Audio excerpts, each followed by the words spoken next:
mahina.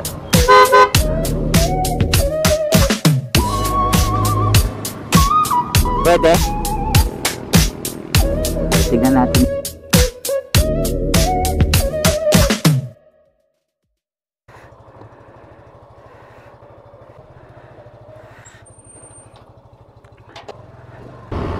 Kamusta mga boss? Happy New Year! So ngayon may biyahe ulit ako, no? This time masantol naman tayo magbibiyahe. So biyahe plus work ulit. Tara, samahan niyo ako.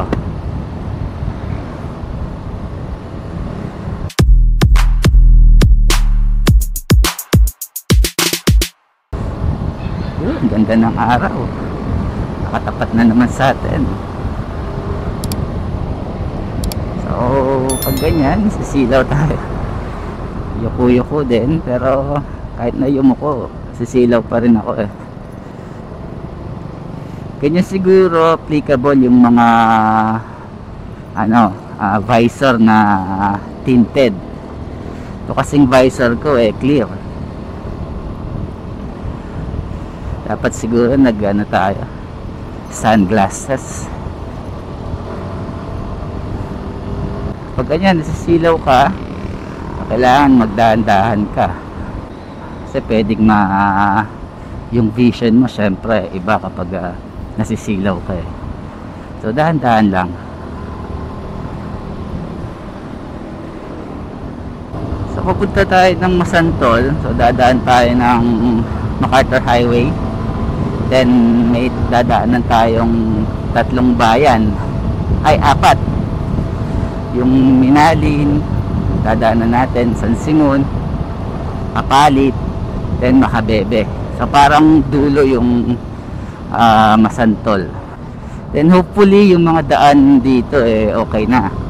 Yung mga nakaraan kasi halos ang dami ginagawang kalsada sa part na to, lalo na sa Kapalit. So check natin kung okay na ba yung mga kalsada, kung maganda na tumaan.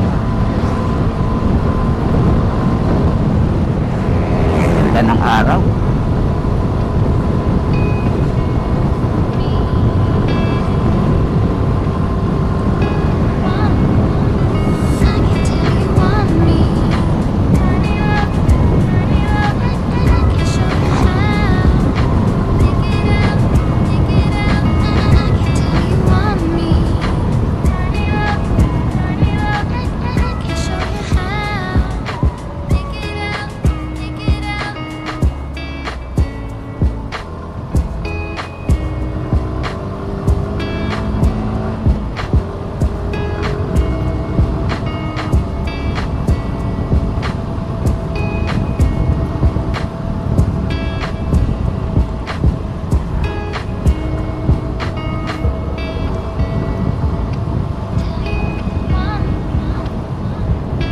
Okay, nasa itong part na to, Minalin na.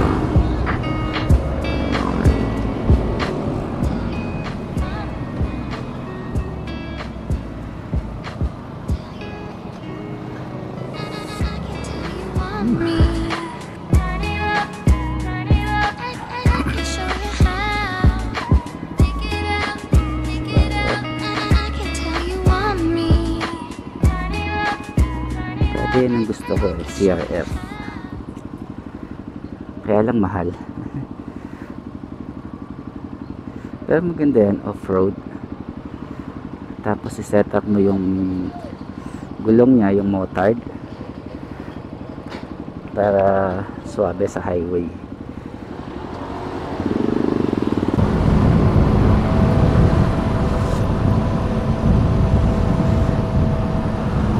Ito bandang San Simon na yan yung NLEX. Pag kumaliwa ka dyan, NLEX pa Manila.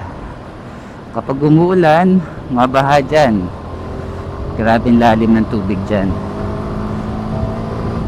Yung tipong mga truck na lang talaga yung makakadaan. Doggy.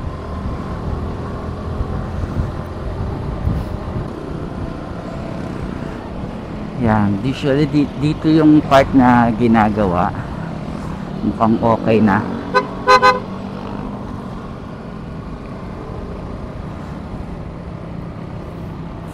taas. I-elevate yata nila itong buong MacArthur Highway. So, pagdating dito, pababa na naman.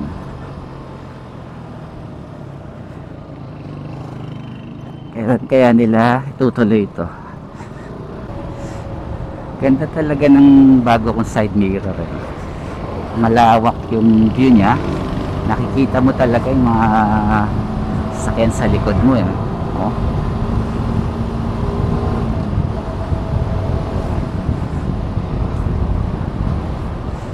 So may video ako niyan kung paano siya in-install. Lilink ko na lang dito. Bar and mirror. Lubak. Lubak na daan na. So pagdating na naman dito, naka-elevate na naman yung kalsada. So, diba? Parang i-elevate, yung naka-elevate na dinaanan natin kanina. Parang magdudugtong dito yan. Hanggang dun. So nasa may bandang Apalit na yata tayo.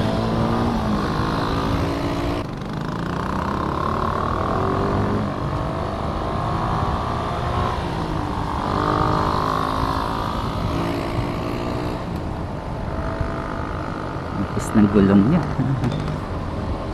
Naka-tie concept yata.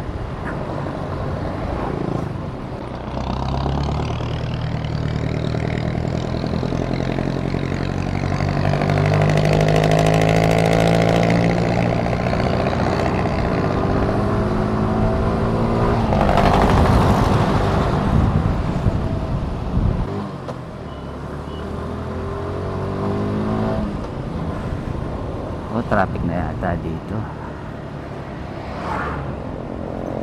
Meron. There was a time nung ginagawa pa din yung mga daan dito, no? Kasi matagal na ginagawa yung mga daan dito.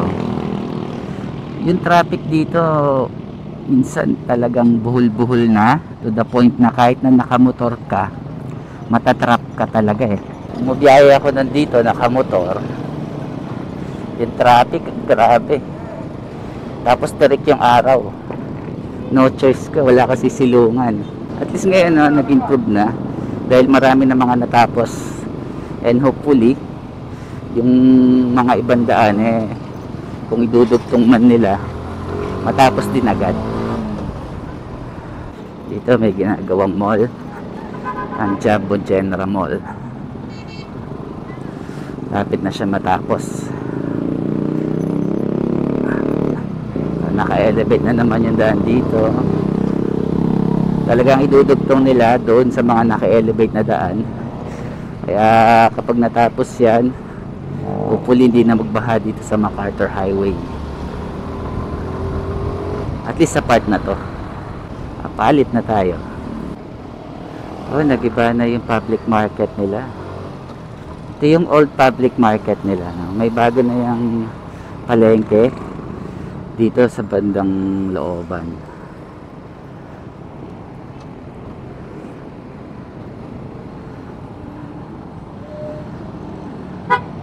At least hindi na ganun ka-traffic dito. Ito is pamakabebe na tayo niyan.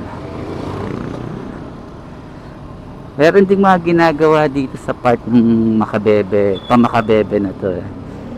So, sana okay na. Sana hindi na. Wow, gulat ako dun Di siya nakatingin. Liko bago tumingin. So mabalik tayo. Dito sa part na to may mga ginagawa ding daan. Lalo na banda dun sa Makabebe, may ini-elevate din silang daan dun Hopefully tapos na, or at least tapos na yung kabila para hindi na masyadong matraffic. Ito. Ang bago yung kalsada dito. Ito yata yung part na ginawa Meron pa banda dun yan. Dati kasi hindi ako dumadaan dito, gawa ng yun nga, traffic dahil ginagawa yung mga daan.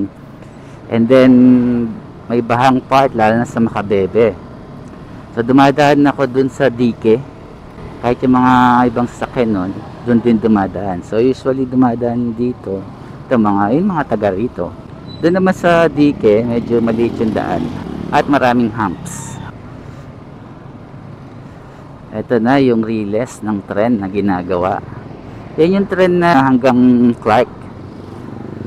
Ayan o. Taas ng riles, no?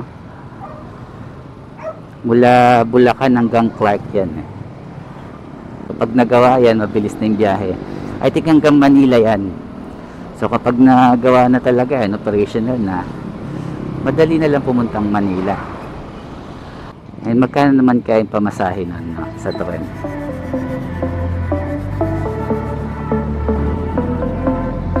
Sige, tawid muna.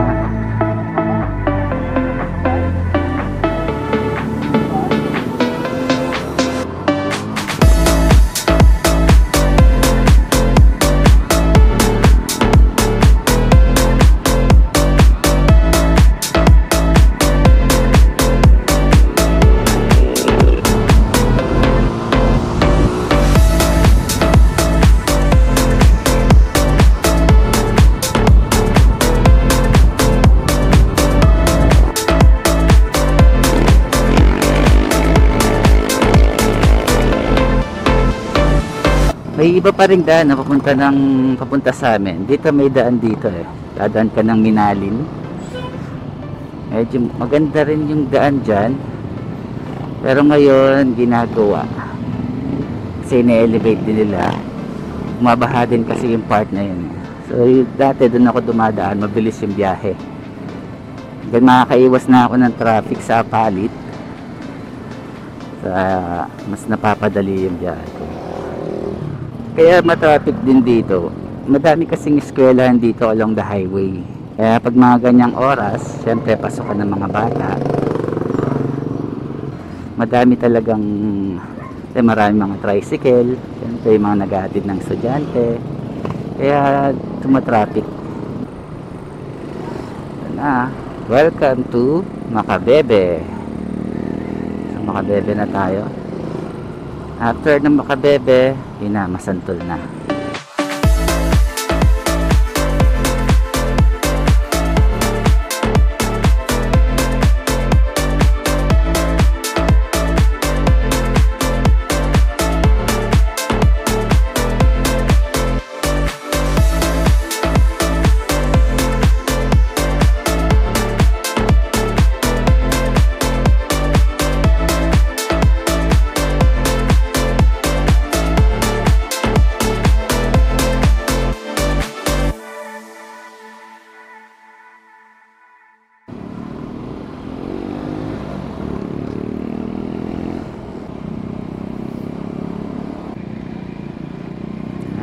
Kadwang Tete na.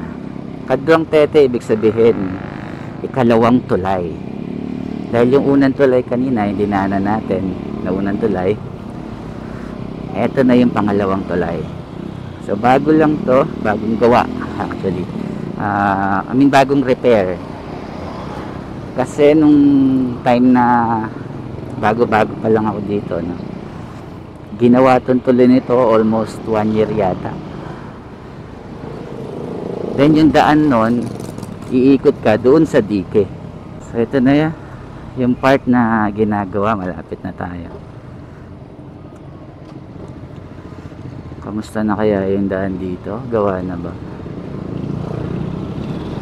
Ay, banda doon pa pala. Banda doon pa pala yung ginagawa.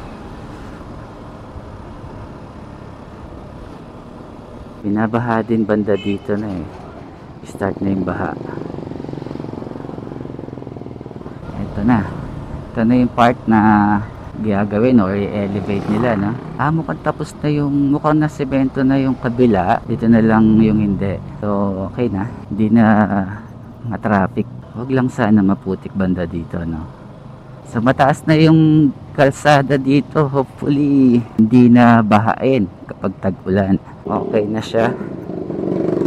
So pwede na tayo ditong magmotor lagi. Kasi kapag tag-ulan, mahirap pagmotor dito gawa ng yun nga baha. Tapos dahil yung tubig dito, may halong tubig alat. Kung mabababad yung motor mo sa tubig alat, mas prone sa kalawang. Yung mga bus nga dito, kung may makikita pa tayo, no? Kinakalawang yung pang-ilalim nila. Tawag nga ng iba zombie bus. Kasi para silang mga zombies. Kita mo talaga yung kalawang sa body ng sasakyan. So kapag ito natapos na, hopefully hindi na magbaha, malaking convenience sa mga taga rito tsaka sa mga motorista din.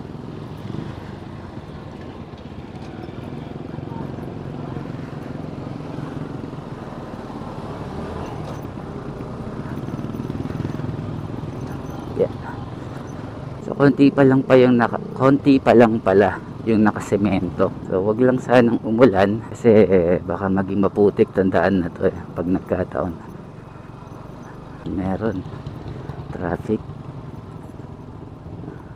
One way.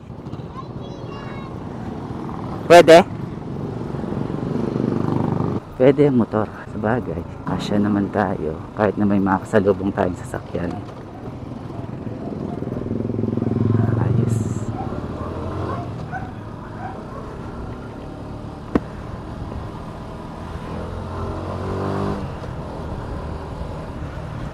Yun lang, tabi ka muna. So malapit na tayo, plaza na ng Makabebe to. Pagdating natin sa plaza, kakaliwa na tayo, then pamasantol na yun. Ito na ang plaza.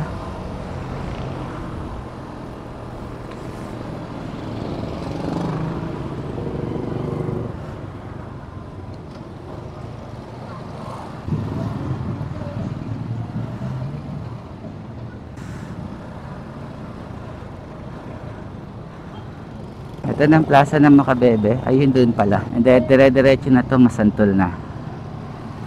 Sa tong kalsada din na to ng Makabebe, na-elevate na rin tong part na to.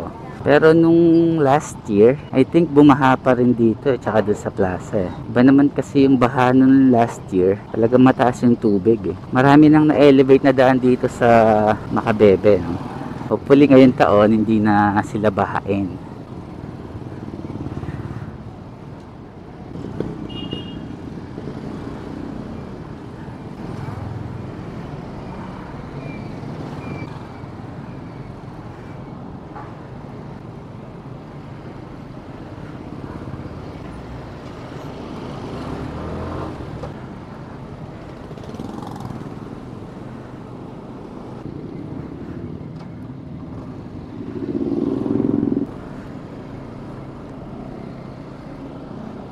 So itong part na to ng actually wala pa tayo sa Masantol, no? Nakalagpas na ba tayo sa Arco? Hindi pa yata. Doon pa, sa Makabebe pa. Itong part na to na-elevate na rin to. Dati kasi kapag tag-ulan, hindi ka makakadaan dito. Dahil malalim din ng tubig dito.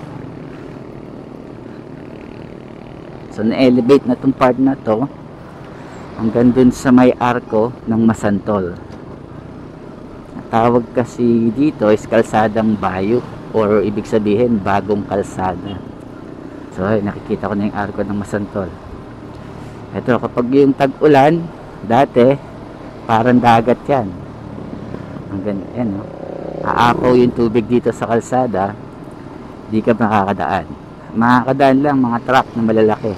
Yung baha mula doon hanggang doon sa may bayan na ng Masantol. So malaki na yung improvement dahil sa naka-elevate na yung mga kalsada dito. So hindi na sila ganong binabaha. So tignan natin ngayon kung sa tag-ulan bahain ulit. Dahil sa tingin ko hindi na.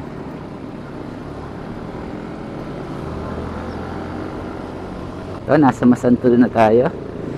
Malapit na tayo sa bayan.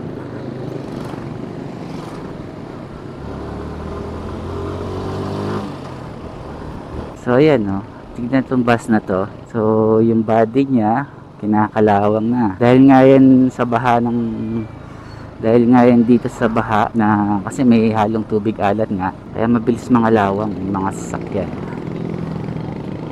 Lalong lalo na itong mga bus kasi wala silang choice kundi dumaan sa baha kasi ito yung ruta nila eh. Dito sila nakakuha ng pasahero, not unless hindi talaga sila makakadaan dahil sobrang lalim, doon lang sila nag-iiba ng ruta.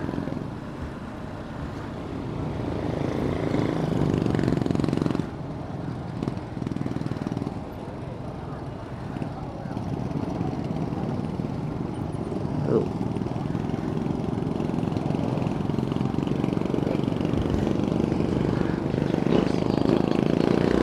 ay, nasa Masantol na tayo. Ito yung kanilang munisipyo. So hanggang dito na lang mga boss. Dito na tatapusin yung video ko. Malapit na ako sa destination ko. Salamat sa panonood at pagsama sa biyahe papuntang Masantol. And kung nagustuhan nyo yung video, please like, share, and subscribe na rin sa aking channel. Maraming salamat. Drive safe always. Till next time.